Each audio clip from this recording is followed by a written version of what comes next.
يصلون على النبي يا أيها الذين آمنوا صلوا عليه وسلموا تسليما اللهم صل على محمد وعلى آل محمد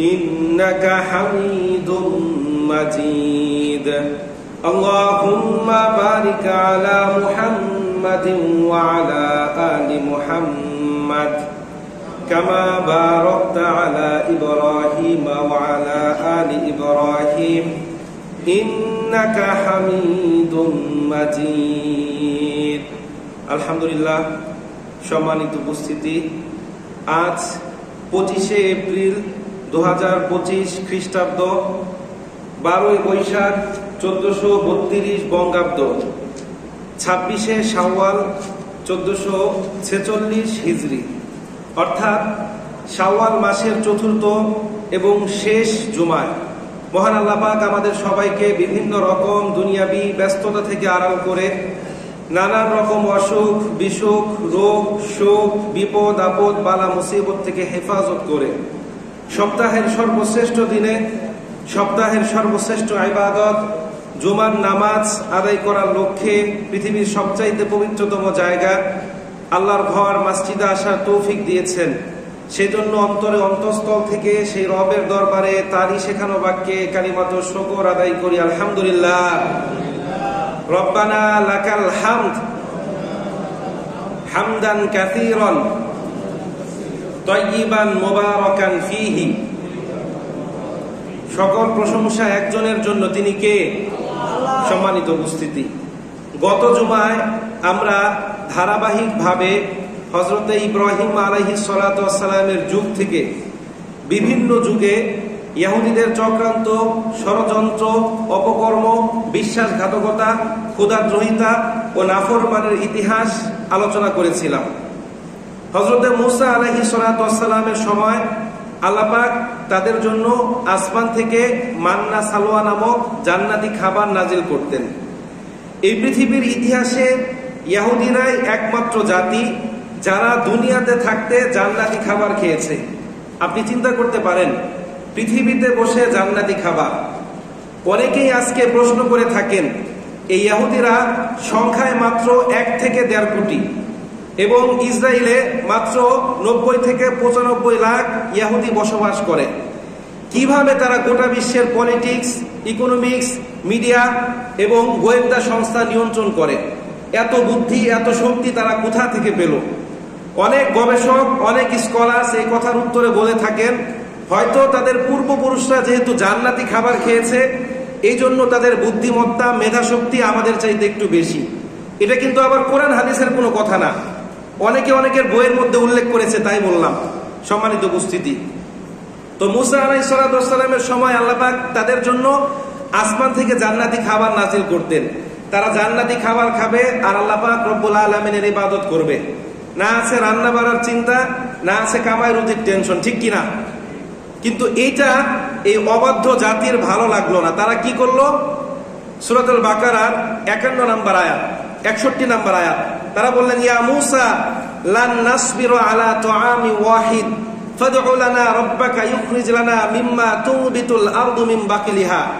ওয়া কিসাইহা ওয়া ফুমিহা ওয়া আদাসিহা ওয়া বাসলিহা তারা বলল হে মূসা আমরা আর এই একই খাবারের মধ্যে ধৈর্য ধারণ করতে পারছি না তুমি তোমার আল্লাহর কাছে দোয়া করো সে যেন আমাদের জন্য ভূমি থেকে কিছু শস্য উৎপন্ন করে ওয়াকিসাইহা ওয়া ফুমিহা ওয়া আদাসিহা ওয়া বাসলিহা পেঁয়াজ রসুন আদা আলু পটল ডাল আমরা এগুলো খেতে চাই আমাদের আর এই জান্নাতি খাবার ভালো লাগছে না তখন মূসা আলাইহিস সালাতু ওয়াস সালাম বললেন আতাস্তাবদিলুনাল্লাযী হুয়া আদনা বিল্লাযী হুয়া খায়র হায় আমার নির্বুত জাতি হায় আমার নির্বুত উম্মত তোমরা এত সুন্দর জান্নাতি খাবার বাদ দিয়ে কিসের আলু পটলের পিছনে দৌড়াচ্ছ তোমরা কি উৎকৃষ্ট খাবারের বিনিময়ে নিকৃষ্ট খাবার চাও তারা বললেন হ্যাঁ চাই মূসা আলাইহিস সালাতু ওয়াস সালাম বললেন ইহবিতু মিসরান ফাইন্না লাকুম মা সাআলতুম ঠিক আছে তাহলে তোমরা এই উপত্যকা থেকে নিচে নেমে যাও, অন্যত্র চলে যাও,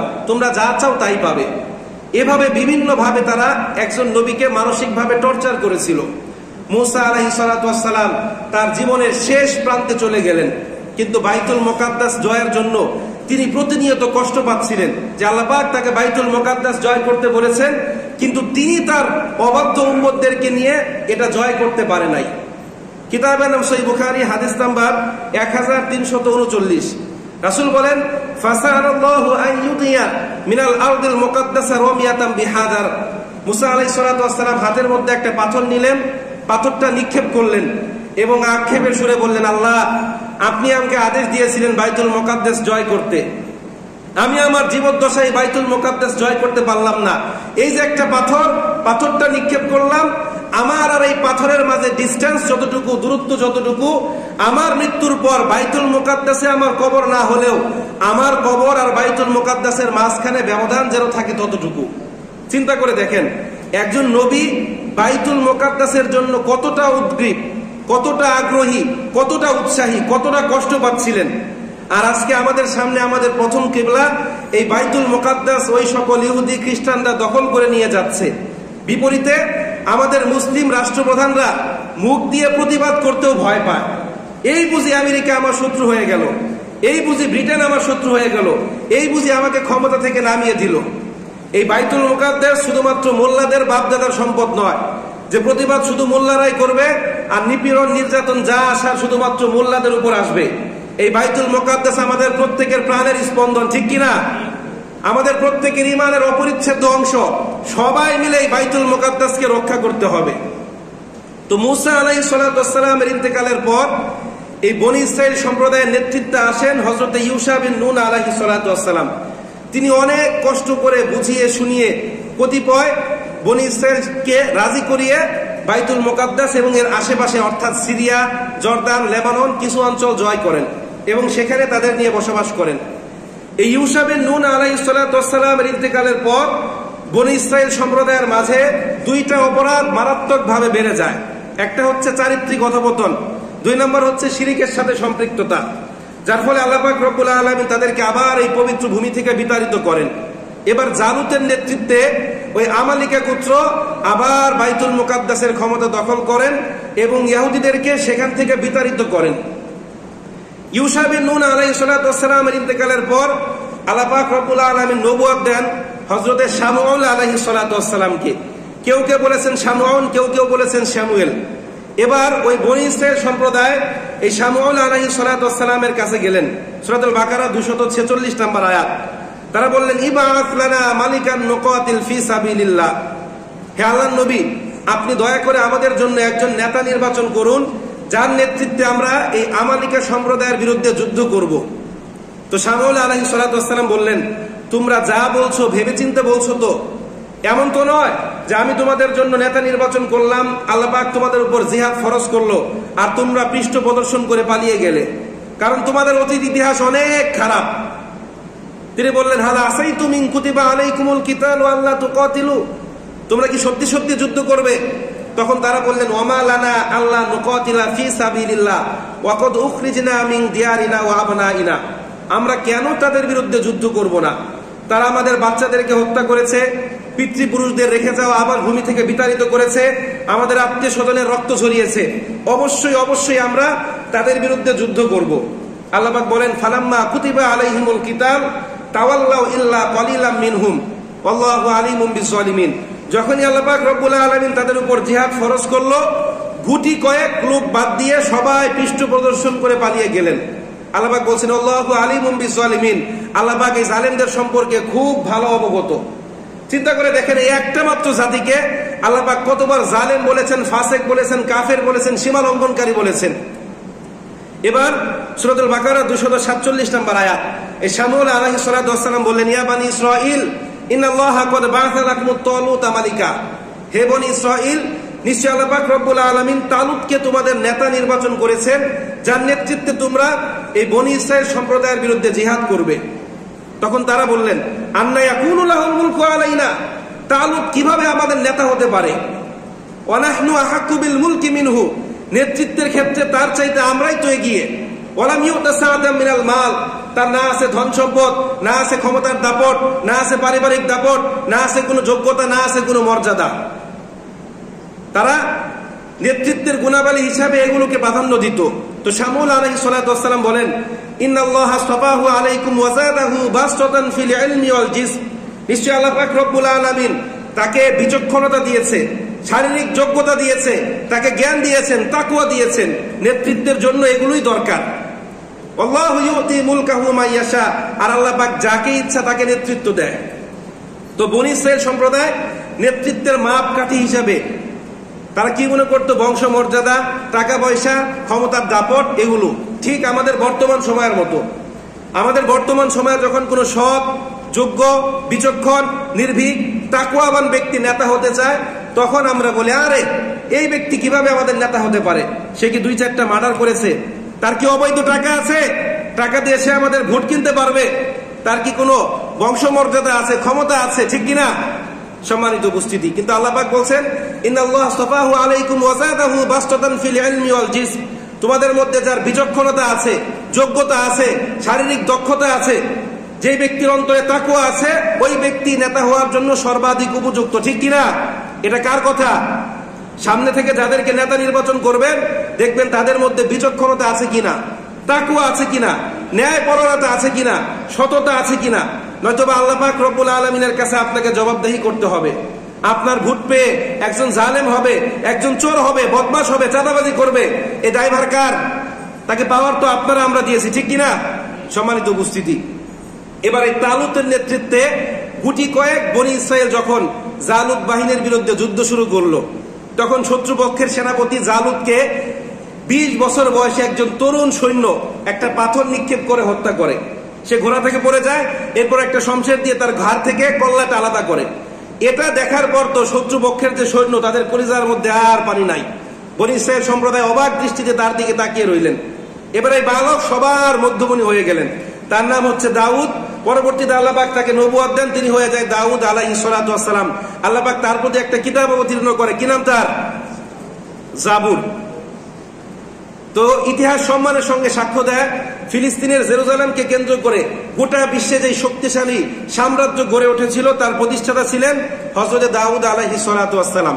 এখান থেকে আমাদের একটা শিক্ষা আছে যে আল্লাহ পাক রব্বুল আলামিনের দ্বীনের বিজয়ের জন্য লক্ষ লক্ষ কোটি কোটি দুর্বল হৃদয়ের ঈমানদার প্রয়োজন নাই।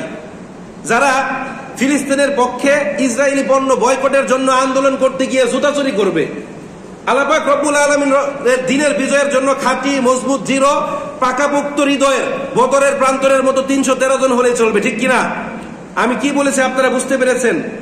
আমরা ইসরায়েলি পণ্য বয়কট করার জন্য আন্দোলন করি, আন্দোলন করতে গিয়ে বাটার শোরুম ভাঙচুর করি, এরপর সেখান থেকে জুতা চুরি করে আনি।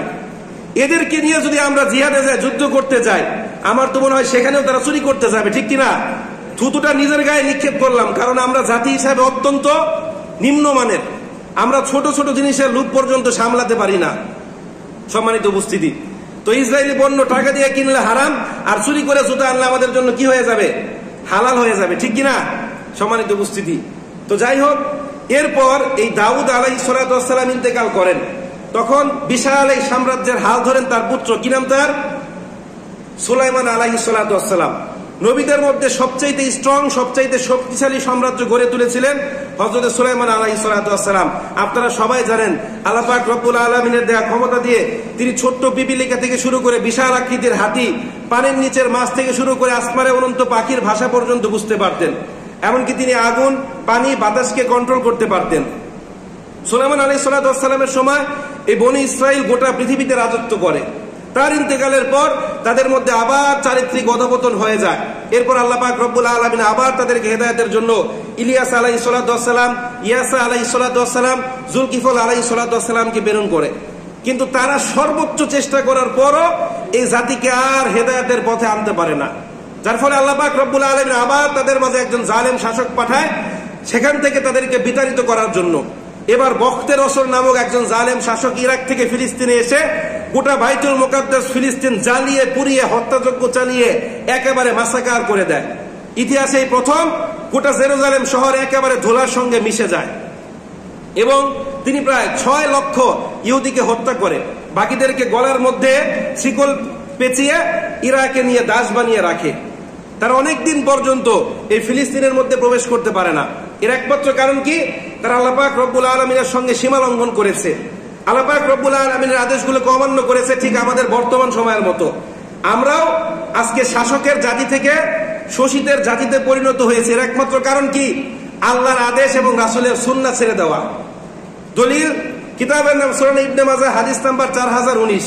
রাসূল বলেন, সাবধান, তোমরা 5টা অপরাধ থেকে দূরে থাকবে, নয়তোবা তোমাদের উপর আল্লাহ পাক রব্বুল আলামিনের শাস্তি নেমে আসবে। কি সেই 5টা অপরাধ? 1 নম্বর, রাসূল বলেন, লাম তাজহারিল ফাওয়াহিশাতা ফি কওমিন কত্তু হাত্তা ইউনু বিহা ইল্লা ফাশা ফিহিমুত তাউন। কোন জাতির মধ্যে যখন অশ্লীলতা, নোংরামি, বেহায়াপনা প্রকাশ্যে ছড়িয়ে যায়, তখন আল্লাহ পাক ওই জাতির মধ্যে মহামারী দিয়ে দেন। রাসূল বলেন, ওয়াল আউজাউল্লাতী লাম তাকুন মাদাত ফি আসলাফিহিমুল্লাযী মাদাউ। এমন এমন রোগবালা তাদের মধ্যে দেখা দেয় যে রোগবালার নাম তাদের পূর্বপুরুষরা কখনো কানেও শুনে নাই। করোনা, ওমিক্রন, সুলাইন ফ্লু, জিকা ভাইরাস, ডেঙ্গু আজ থেকে 50 বছর আগে ছিল। আপনারা মনে হয় জানেন না, আজ থেকে 50 বছর আগে ছিল। ইতিহাস পর্যালোচনা করে দেখবেন, আজ থেকে 50 বছর আগে ওইগুলো ছিল না। এখন এসেছে কিসের জন্য? আমাদের কৃতকর্মের কারণে। 2 নম্বর, রাসূল বলেন, ওয়ালাম ইয়ানকুসুল মিকিয়াল ওয়াল মিজান। কোন একটা দেশের ব্যবসায়ী সম্প্রদায় যখন ওজনে কারচুপি করে, মাপে কম দেয়, তখন আল্লাহ পাক তাদের উপর 3টা গজব দেন। 1 নম্বর, ইল্লা উখিদু বিসসিনিন, সেখানে দুর্ভিক্ষ দেখা দেয়। 2 নম্বর, অসিদ্দাতুল মাউনা, ফাইনান্সিয়াল ইনফ্লেশন বা অর্থনৈতিক মন্দা দেখা দেয়। 3 নম্বর, ওজারি সুলতানি আলাইহিম, আল্লাহ পাক ওই জাতির উপর জালেম শাসক চাপিয়ে দেয়। তো জালেম শাসক আসার কারণ কি? জনগণের অসতর্কতা। জনগণ যখন অপরাধ করে তখন কি করে আল্লাহ পাক? তাদের উপর জালেম শাসক চাপিয়ে দেয়। 3 নম্বর, রাসূল বলেন, ওয়ালাম ইয়ামনাউজ যাকাতা আমওয়ালিহিম ইল্লা মুনিউন কতরা মিনাস সামা। যখন কোন দেশের জনগণ যাকাত দেওয়া বন্ধ করে দেয়, তখন আল্লাহ পাক ওই জাতির উপর বৃষ্টি বর্ষণ বন্ধ করে দেয়। 4 নম্বর, রাসূল বলেন, ওয়ালাম ইয়ানকুসু আহদাল্লাহি ওয়া আহদা রাসূলি। কোন একটা দেশের জনগণ যখন আল্লাহ এবং তার রাসূলের সঙ্গে কৃত অঙ্গীকারকে ভঙ্গ করে, তখন ইল্লা সাল্লাতাল্লাহু আলাইহিম আদুওয়াম মিন গায়রিহিম ফাআখাযু বাদা ফি আইদিহিম।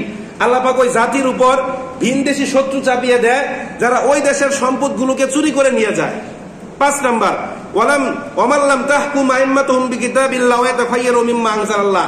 আল্লাহ পাক যা নাযিল করেছেন এটা অনুযায়ী যখন কোন দেশের বিচার কার্য না করা হয়, কোন রাষ্ট্র পরিচালনা না করা হয়, তখন আল্লাহ পাক ওই রাষ্ট্রের জনগণকে পরস্পরের বিরুদ্ধে লেলিয়ে দেয়। অর্থাৎ একে অন্যের বিরুদ্ধে কি করে? যুদ্ধ করে। তো যাই হোক, এদিকে আর না গেলাম। বাইতুল মুকাদ্দাস থেকে বিতাড়িত হওয়ার পর 2000 বছর এই বনি ইসরাইল সম্প্রদায় আর বাইতুল মুকাদ্দাসে কি করতে পারে না? প্রবেশ করতে পারে না। তারা দাসত্বের শৃঙ্খলে আবদ্ধ হয়ে জীবনযাপন করতে থাকে। এরপর পারস্য সম্রাট সাইরাস ফিলিস্তিন, জেরুজালেম, সিরিয়া এবং তার আশেপাশের কিছু অঞ্চল জয় করে ইহুদিদেরকে বন্দিদশা থেকে মুক্ত করে এবং তাদেরকে পুনরায় আবার এই বাইতুল মুকাদ্দাসে জীবনযাপন করার সুযোগ করে দেয়। তো আল্লাহ পাক রব্বুল আলামিন আবার তাদের হেদায়েতের জন্য একে একে 3 জন নবী পাঠায়। হযরত ইয়াহইয়া আলাইহিস সালাতু ওয়াস সালাম, হযরত জাকারিয়া আলাইহিস সালাতু ওয়াস সালাম, হযরত ঈসা আলাইহিস সালাতু ওয়াস সালাম।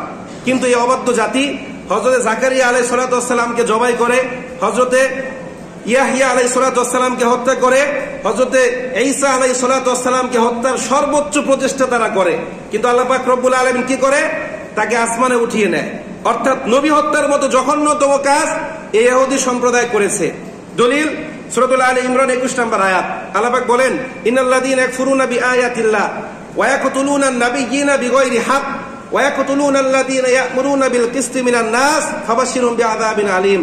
আল্লাহ পাক বলছেন, ইন্নাল্লাযীনা, নিশ্চয় যারা, ইয়াকফুরুনা বিআয়াতিল্লাহ, আল্লাহর আয়াতগুলোকে অস্বীকার করে, ওয়া ইয়াকতুলুনা আন-নাবিয়্যিনা বিগায়রি হক, অন্যায়ভাবে নবীদেরকে ধরে ধরে হত্যা করে, ওয়া ইয়াকতুলুনা আল্লাযীনা ইয়া'মুরুনা বিল কিসতি মিনান নাস, আর মানুষের মধ্যে যারা মানুষকে সৎ কাজের আদেশ করে তাদেরকে হত্যা করে, ফাবাশশিরহুম বিআযাবিন আলীম, তাদের জন্য রয়েছে যন্ত্রণাদায়ক শাস্তির সুসংবাদ। সম্মানিত উপস্থিতি, এভাবে বিভিন্ন উত্থান পতনের মধ্য দিয়ে এই জাতির পথ চলতে থাকে। অবশেষে আল্লাহ পাক রব্বুল আলামিন তাদের ব্যাপারে ফাইনাল রেজাল্ট জানিয়ে দেন। আল্লাহ পাক চূড়ান্ত সিদ্ধান্ত দিয়ে দেন। আল্লাহ পাক বলছে, তোরা যেহেতু সীমা লঙ্ঘনই করবি, আমি আল্লাহ পাক রব্বুল আলামিনের আদেশ মানবি না, আমি আল্লাহ পাক তোদের সম্পর্কে চূড়ান্ত ফলাফল জানিয়ে দিলাম। সূরাতুল আলে ইমরান 112 নম্বর আয়াত। আল্লাহ পাক বলেন, দুরিবাত আলাইহিমুয যিল্লাতু আইনামা তুকিফু ইল্লা বিহাবলিম মিনাল্লাহ ওয়া হাবলিম মিনান নাস ওয়া বাউ বিগদাবিন মিনাল্লাহ। আল্লাহ পাক বলছেন দুরিবাত আলাইহিমুজ জিল্লাহ, আর তাদের জন্য রয়েছে জিল্লত, লাঞ্ছনা, অপমান, অপদস্থ। তারা পৃথিবীর যে প্রান্তেই থাকুক, হয় তারা আল্লাহ পাক রব্বুল আলামিনের সাহায্য নিয়ে বাঁচবে, আর নাই তো আল্লাহর সঙ্গে গাদ্দারি করে তারা মানুষের পা ধরে বাঁচবে। আর তাদের জন্য সর্বদা আল্লাহর পক্ষ থেকে গজব। আজকে পৃথিবীর দিকে তাকিয়ে দেখুন, মুসলিমদের জন্য পৃথক রাষ্ট্র আছে কয়টা? 57টা। খ্রিস্টানদের জন্য স্বাধীন রাষ্ট্র আছে, হিন্দুদের জন্য স্বাধীন রাষ্ট্র আছে, বৌদ্ধদের জন্য স্বাধীন রাষ্ট্র আছে। কিন্তু প্রকৃতপক্ষে ইহুদিদের নিজস্ব কোনো রাষ্ট্র আছে না নাই? নাই। আপনারা বলবেন হুজুর আপনি তো ভুল বললেন, এই যে ইসরায়েল দাপটের সঙ্গে পৃথিবীতে বসবাস করছে একটা ইহুদি রাষ্ট্র। সম্মানিত উপস্থিতি, প্রকৃতপক্ষে ইসরায়েল কোনো ইহুদি রাষ্ট্র নয়, এটা হচ্ছে আমেরিকার একটা সৈন্য ঘাঁটি। মধ্যপ্রাচ্যের মুসলিম দেশগুলোকে দুর্বল করে রাখার জন্য, তাদের উপর ক্ষমতা প্রয়োগ করার জন্য, চাপ প্রয়োগ করার জন্য আমেরিকা ইসরায়েল নামক এই সৈন্য ঘাঁটিটা এখানে প্রতিষ্ঠা করেছে। একটু পরে আপনারা বুঝতে পারবেন, আমি সব দলিল দিব। সম্মানিত উপস্থিতি, তো এরপর তারা বাইতুল মুকাদ্দাস থেকে বিতাড়িত হয়ে পৃথিবীর বিভিন্ন অঞ্চলে ছড়িয়ে ছিটিয়ে যায়। সবচেয়ে বেশি ইহুদিরা যায় ইউরোপের বিভিন্ন দেশে। তো 49 শতাব্দীর শুরুর দিকে ইউরোপিয়ানদের সঙ্গে বিভিন্ন বিষয় নিয়ে তাদের দ্বন্দ্বের সৃষ্টি হয়, যার ফলে তারা মারাত্মকভাবে নিপীড়নের মধ্যে পড়ে। হিটলার একাই প্রায় কত লক্ষ ইহুদি হত্যা করে? 60 লাখ, এবং তার নাম দেয় হলোকাস্ট। এরপর 1897 খ্রিস্টাব্দে একজন খ্রিস্টান সাংবাদিক থিওডর হার্জেল, তিনি জায়নিজম আন্দোলন বা জায়নবাদ আন্দোলন গড়ে তোলে। তিনি সর্বপ্রথম ইহুদিদের জন্য একটা স্বাধীন রাষ্ট্রের স্বপ্ন দেখেন, এবং সেটাকে তারা তাদের হোলি ল্যান্ড বা প্রমিস ল্যান্ড বা পবিত্র ভূমি যেটাই বলেন, কোথায়? প্যালেস্টাইন, সেখানে প্রতিষ্ঠা করবে। সেখানে প্রতিষ্ঠার কি করেন? স্বপ্ন দেখতে শুরু করেন, এবং গোটা পৃথিবী সমস্ত ইহুদিদেরকে নিয়ে একটা জায়নিজম আন্দোলন গড়ে তোলেন। তখন থেকে পৃথিবীর বিভিন্ন প্রান্ত থেকে ইহুদিরা আস্তে আস্তে প্যালেস্টাইনে আসতে থাকে এবং ঘর ভাড়া করে সেখানে বসবাস করতে থাকে। পূর্বেই বলেছি, জাতি হিসেবে তারা ছিল তীক্ষ্ণ মেধাবী এবং বুদ্ধিসম্পন্ন এবং খুব চতুর। শিক্ষা এবং গবেষণাকে ইহুদিরা সবচেয়ে বেশি প্রাধান্য দেয়। একজন ইহুদি যদি হসপিটালে মেডিকেলের বেডের মধ্যে শুয়ে থাকে, তারপর দেখবেন সে একটা বই পড়ছে। আজকে আমরা তো অলস জাতি, ছোট্ট একটা চাকরি পেয়ে গেলে পড়াশোনা বাদ দিয়ে দেই। আর মোবাইল তো আমাদের আছেই, সারাটা দিন ফোন একটার পর একটা চাপতেই থাকি। কিন্তু তারা কি করে? তারা যখনই ফ্রি হয় তখনই কোনো না কোনো বই পড়ে, কোনো না কিছু নতুন, কোনো না কোনো কিছু জানার চেষ্টা করে, শিখার চেষ্টা করে। তো ইহুদিরা মারাত্মক লেভেলের মেধাবী হওয়ায় তারা ইউরোপের বিভিন্ন রাষ্ট্রে আত্মপরিচয় গোপন করে বিভিন্ন বড় বড় পদগুলো দখল করে। 1914 সালে সংগঠিত প্রথম বিশ্বযুদ্ধে অক্ষশক্তি হিসেবে থাকে জার্মানি এবং অটোমান সাম্রাজ্য, আর মিত্র শক্তি হিসেবে থাকে ব্রিটেন, রাশিয়া, ফ্রান্স, অন্য দেশ। তখন এই অটোমান সাম্রাজ্য ব্রিটেনকে গ্লিসারিন রপ্তানি বন্ধ করে দেয়, যার ফলে ব্রিটেন তাদের অস্ত্রগুলো মজুত করতে মারাত্মক সমস্যার সম্মুখীন হচ্ছিল। তখন একজন ইহুদি গবেষক, একজন ইহুদি বিজ্ঞানী এই গ্লিসারিনের একটা বিকল্প রাসায়নিক আবিষ্কার করে, যেটা দিয়ে ব্রিটিশরা তাদের অস্ত্র শস্ত্রগুলো মজুত করে রাখে। এই সুযোগে তারা আবার আরবদের মধ্যে জাতীয়তাবাদ নামক একটা আন্দোলনের কথা বলে তাদেরকে পরিচিত করছিল। আল্লাহর কসম বলছি, ইসলামে জাতীয়তাবাদ সম্পূর্ণ কি হারাম। ইসলাম ধর্মে জাতীয়তাবাদ বলতে কোনো শব্দ নাই। আজকে যারা জাতীয়তাবাদের কথা বলে, এরাই জাতীয়তাবাদের কথা বলে পৃথিবীর বিভিন্ন মুসলিমকে বাঙালি, ইন্ডিয়ান, অস্ট্রেলিয়ান, আমেরিকান, তুর্কি, আরব এগুলো বলে বিভক্ত করছে। ইসলাম ধর্মে জাতীয়তাবাদ বলতে কোনো শব্দ নাই। আজকে যারা বাঙালি জাতীয়তাবাদের কথা বলে, এরা মূলত আপনাকে ধোঁকা দেওয়ার চেষ্টা করছে। তো এই সুযোগে তারা 1914 সালে এই আরব রাষ্ট্রগুলোকে বলে, তোমরা কেন তুর্কিদের দাসত্ব করবে? তারা কেন তোমাদের উপর খিলাফত লাভ করবে? তোমরা আমাদের সঙ্গে আসো, আমরা তোমাদেরকে স্বাধীন রাষ্ট্র হিসেবে ঘোষণা করব। প্রথম বিশ্বযুদ্ধে এই জার্মান নেতৃত্বাধীন অক্ষশক্তি মারাত্মকভাবে পরাজয় বরণ করে এবং অটোমান সাম্রাজ্যের ক্ষমতা একেবারে তলানিতে চলে যায়। তখন এই ইহুদিরা যেহেতু ব্রিটেনদেরকে সাহায্য করেছিল, তাদেরকে পুরস্কার দেওয়ার পালা আসে। এবার British foreign secretary Arthur James Balfour তার বিখ্যাত বেলফোর ডিক্লারেশন বা বেলফোর স্টেটমেন্ট প্রকাশ করে। সেই সর্বপ্রথম মধ্যপ্রাচ্যে ইহুদিদের জন্য একটা স্বাধীন রাষ্ট্রের ঘোষণাপত্র তৈরি করে।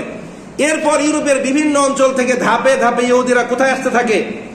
প্যালেস্টাইনে আসতে থাকে, এবং তাদের কাছ থেকে অত্যন্ত চড়া মূল্যে জমি ক্রয় করে সেখানে বসবাস করতে থাকে। 1944 সালে সংগঠিত দ্বিতীয় বিশ্বযুদ্ধে ইহুদিরা তাদের সর্বোচ্চ শক্তি দিয়ে মিত্র শক্তিকে সাহায্য সহযোগিতা করে। তখন অক্ষ শক্তি হিসাবে ছিল আপনার জাপান, জার্মানি আর অটোমান সাম্রাজ্য, আর মিত্র শক্তিতে ছিল আমেরিকা, ফ্রান্স, এরপর রাশিয়া আর হচ্ছে আপনার ওই ব্রিটেন। তো তখন তারা তাদের সর্বোচ্চ দিয়ে কাদেরকে সাহায্য করে? মিত্র শক্তিকে সাহায্য সহযোগিতা করে। আপনারা জানেন কিনা জানি না, যে জিনিসটা দ্বিতীয় বিশ্বযুদ্ধের মোড় ঘুরিয়ে দিয়েছে সেটা হচ্ছে পারমাণবিক বোমা। 1944 সালে আমেরিকা জাপানের হিরোশিমা এবং নাগাসাকিতে লিটল বয় এবং ফ্যাটম্যান নামক দুইটা পারমাণবিক বোমা নিক্ষেপ করে, যার ফলে এই ভয়াবহতা দেখে, পারমাণবিক যুদ্ধের পারমাণবিক বোমার ভয়াবহতা দেখে জাপান এবং জার্মানি যুদ্ধ থেকে নিজেদেরকে গুটিয়ে নেয়। এই পারমাণবিক বোমার যিনি আবিষ্কারক তিনি ছিলেন কে? একজন ইহুদি। তার নাম কি? Robert Oppenheimer. তার নাম কি? পারমাণবিক বোমার জনক। অনেক পরীক্ষার মধ্যেও আসে যে পারমাণবিক বোমার জনক কে? পারমাণবিক বোমার জনক হচ্ছে রবার্ট ওপেনহাইমার। এর ফলে জার্মান নেতৃত্বাধীন অক্ষ শক্তি মিত্র শক্তির হাতে পরাজয় বরণ করে। গোটা বিশ্বের ক্ষমতা কাদের হাতে চলে যায়? ইউরোপিয়ানদের হাতে। তখন আফ্রিকার বিভিন্ন অঞ্চলের দায়িত্বভার নেয় ফ্রান্স, এবং এশিয়ার বিভিন্ন অঞ্চলের দায়িত্বভার নেয় ব্রিটেন, এবং আমেরিকা মহাদেশের বিভিন্ন দেশের দায়িত্বভার নেয় আমেরিকা। তখন আবার এই জায়নিজম আন্দোলন ত্বরান্বিত হয়। পৃথিবীর বিভিন্ন অঞ্চল থেকে আবার এই খ্রিস্টানরা কোথায় আসতে থাকে? ফিলিস্তিনে আসতে থাকে। যখন ফিলিস্তিনের সাধারণ মুসলমান বুঝতে পারলো যে এরা তো আমাদের ভূমি থেকে আমাদেরকে বিতাড়িত করবে, তখন তারাও একটা আন্দোলন গড়ে তোলে, ইন্তিফাদা নামক আন্দোলন। তখনই ঠিক জাতিসংঘের মধ্যস্থতায় এই ফিলিস্তিনকে দুভাগে ভাগ করার সিদ্ধান্ত হয়। 12 কোটি ফিলিস্তিনিদের জন্য 55 ভাগ এবং মাত্র 6 লাখ ইহুদিদের জন্য 45% ভূমি তারা বরাদ্দ দেয়। 1948 সালের 14 মে ইসরায়েল নামক রাষ্ট্র স্বাধীনতা ঘোষণা করে। তার ঠিক 3 ঘন্টা পর আমেরিকা তাকে স্বীকৃতি দেয়। এরপর ব্রিটেন, ফ্রান্স, সোভিয়েত ইউনিয়ন সহ পৃথিবীর বিভিন্ন রাষ্ট্র তাদেরকে স্বীকৃতি দেয়। এখন আপনারা বলবেন যে আশেপাশের আরব দেশগুলো মনে হয় বসে বসে চকলেট খাচ্ছিল না? আজকে আপনারা বাঙালিরা বলেন যে আরব দেশগুলো কি করে? আজকে যদি বাংলাদেশ ফিলিস্তিনের পাশে হতো আপনারা আন্দোলন করতেন, যুদ্ধ করতেন, তাই তো? এই জুতাচোরদের নিয়ে আপনারা যুদ্ধ করতেন। সম্মানিত উপস্থিতি, 1948 সালের 14 মে ইসরায়েল নামক রাষ্ট্র স্বাধীনতা ঘোষণা করার ঠিক একদিন পর 1948 সালের 15 মে শুরু হয় আরব ইসরায়েল যুদ্ধ। অর্থাৎ ইসরায়েলের চারপাশে যেই কয়টা আরব রাষ্ট্র আছে, মিশর, লেবানন, সিরিয়া, জর্দান, এই সব রাষ্ট্র মিলে সম্মিলিত এই ইসরায়েল বিরুদ্ধে যুদ্ধ শুরু করে। কিন্তু তারা অত্যন্ত শোচনীয়ভাবে পরাজয় বরণ করে। এর কারণ কি? ইহুদিরা সংখ্যা অনেক বেশি, তাদের অনেক অস্ত্র। আগেই বলেছি যে ইসরায়েল কিন্তু কোনো রাষ্ট্র নয়, এটা কি আমেরিকার একটা সৈন্য ঘাঁটি, যার ফলে 10-12টা দেশ একসঙ্গে আক্রমণ করার পরও তারা তাদের সঙ্গে পেরে ওঠে না। 1948, 1957, 1967, 1973 মোট 4টা বড় বড় আরব ইসরায়েল যুদ্ধ হয়। এখন আরবরা কথা বলতে ভয় পায় কেন? আপনারা জানেন, যতবার তারা তাদের বিরুদ্ধে যুদ্ধ করেছে ততবার আরবদের ক্ষতি হয়েছে। এর কারণ কি? এর কারণ এই দায়ভার গোটা মুসলিম বিশ্বকে নিতে হবে। কারণ আরবরা তখন যুদ্ধ করেছে, আমরা তখন তাকিয়ে তাকিয়ে দেখেছি। আমরা সেখানে খাদ্য রপ্তানি করি নাই, প্রয়োজনীয় সামগ্রী আমরা সেখানে রপ্তানি করি নাই, যার ফলে আমাদের এই অবস্থা। সম্মানিত উপস্থিতি, আমি আগেই বলেছি আজকে মুসলিমদের অধঃপতনের 1 নম্বর কারণ হচ্ছে রাসূলের আদর্শ থেকে দূরে সরে যাওয়া, আল্লাহ পাক রব্বুল আলামিনের আদেশগুলোকে লঙ্ঘন করা। ছোট্ট একটা ঘটনা বললে আপনারা সহজেই বুঝতে পারবেন। আমি অনেকদিন আগে একটা বই পড়েছিলাম, সানজাকি উসমান। তো এখানে সেলজুক সুলতানদের ঘটনা বর্ণিত হয়েছে। সেলজুক সুলতান আল বারসালান যখন রোমান সাম্রাজ্যের কোন এক টেকফুর, যাকে বলে গভর্নর, তার কাছ থেকে একটা জায়গা দখল করে, এরপর তারা একটা চুক্তি করে। তো চুক্তির নিদর্শন হিসাবে তারা বলে মুসলিমদেরকে যে আপনি আমাদের কাছে ঘোড়া এবং ইস্পাত বিক্রি করবেন, আমরা আমাদের এখানে যা আছে সেগুলো আপনাদের কাছে বিক্রি করব। তখন সুলতান আল বারসালান তাকে বললেন যে না, আমাদের পয়গম্বর এফেন্দি বিধর্মীদের কাছে ঘোড়া এবং ইস্পাত বিক্রি করতে নিষেধ করেছে, কারণ এটা একটা যুদ্ধ অস্ত্র। আমরা আমাদের শত্রুপক্ষের কাছে যতই বন্ধু হোক কখনো এটা বিক্রি করব না। চিন্তা করে দেখেন, এটার সঙ্গে যদি আমরা মিলাই বর্তমান বিশ্বের সবচাইতে মোস্ট ইম্পর্টেন্ট পাওয়ারফুল একটা জিনিসের নাম বলেন তো, যেটা ছাড়া গোটা বিশ্ব স্থবির হয়ে যাবে। হ্যাঁ, তেল। আপনার যতই ফায়ার ফাইটার থাকুক, যতই পারমাণবিক বোমা থাকুক, যতই সাবমেরিন থাকুক, তেল ছাড়া আপনি এগুলো চালাতে পারবেন। এই তেলগুলো সবচাইতে কোন দেশে বেশি? হ্যাঁ, আরব কান্ট্রি বা মুসলিম দেশগুলোতে সবচেয়ে বেশি। পৃথিবীর প্রায় 70% তেল আরব দেশগুলো উৎপন্ন করে। এই তেলগুলো আমরা কার কাছে বিক্রি করি? আমেরিকার কাছে, ব্রিটেনের কাছে, ফ্রান্সের কাছে, সোভিয়েত ইউনিয়নের কাছে, ঠিক কিনা? এখন আমরা যদি সুলতান আর পারসানের মতো ভেবে চিনতে শত্রুপক্ষের কাছে আধুনিক বিশ্বের সবচেয়ে গুরুত্বপূর্ণ অস্ত্র এই তেল বিক্রি না করতাম, তারা কি আমাদেরকে হুমকি দিতে পারত? আজকে ডলারের বিনিময়ে, স্বর্ণের বিনিময়ে আমরা কি করছি? তেল বিক্রি করছি। আমরা আমাদের ব্যক্তিত্বই তাদের কাছে বিক্রি করে দিয়েছি, ঠিক কিনা? সম্মানিত উপস্থিতি, এখান থেকে শিক্ষা আছে। আজকে ধর্মীয় ভাবে আমরা মুসলিম হলেও রাজনৈতিক ভাবে পূর্ণাঙ্গ মুসলিম আমরা হতে পারি নাই। এদিকে গেলেই বলবেন হুজুর কি ফতোয়া মারে। সম্মানিত উপস্থিতি, তো বলছিলাম যে ক্ষমতা কোনোদিন কারো কাছে দীর্ঘস্থায়ী থাকে না। আজকে হয়তো বা আমেরিকার কাছে, আজ থেকে 200 বছর আগে ক্ষমতা ছিল কার কাছে? ব্রিটেনের কাছে। এর 300 বছর আগে ক্ষমতা ছিল কাদের কাছে? মুসলিমদের কাছে, ঠিক কিনা? হ্যাঁ, আবার হয়তো বা সামনে 50 বছর পর ক্ষমতা আসবে চায়নার কাছে। এরপর দেখবেন ঘুরে ফিরে আল্লাহ পাক রব্বুল আলামিনের ওয়াদা, ক্ষমতা আবার কার কাছে আসবে? মুসলিমদের কাছে আসবে। এটা কার ওয়াদা? আল্লাহ পাক রব্বুল আলামিনের ওয়াদা। তবে আমাদের মতো সেকুলার মুসলিমদের কাছে না, যারা ইসলামের একটা বিধান মানবেন, যেটা ভালো লাগবে সেটা মানবেন, যেটা ভালো লাগে না সেটা মানবেন না, এমনদের কাছে না। যারা প্রকৃতপক্ষেই খাঁটি অন্তরের মুমিন হবে, মন প্রাণ দিয়ে ইসলামকে অনুসরণ করবে, আল্লাহ পাক রব্বুল আলামিন তাদের কাছেই ক্ষমতা দিবেন। সেভাবে আমাদের নিজেদেরকে প্রস্তুত করতে হবে। আল্লাহ পাক রব্বুল আলামিন আমাদের সবাইকে তৌফিক দান করুন, আমিন।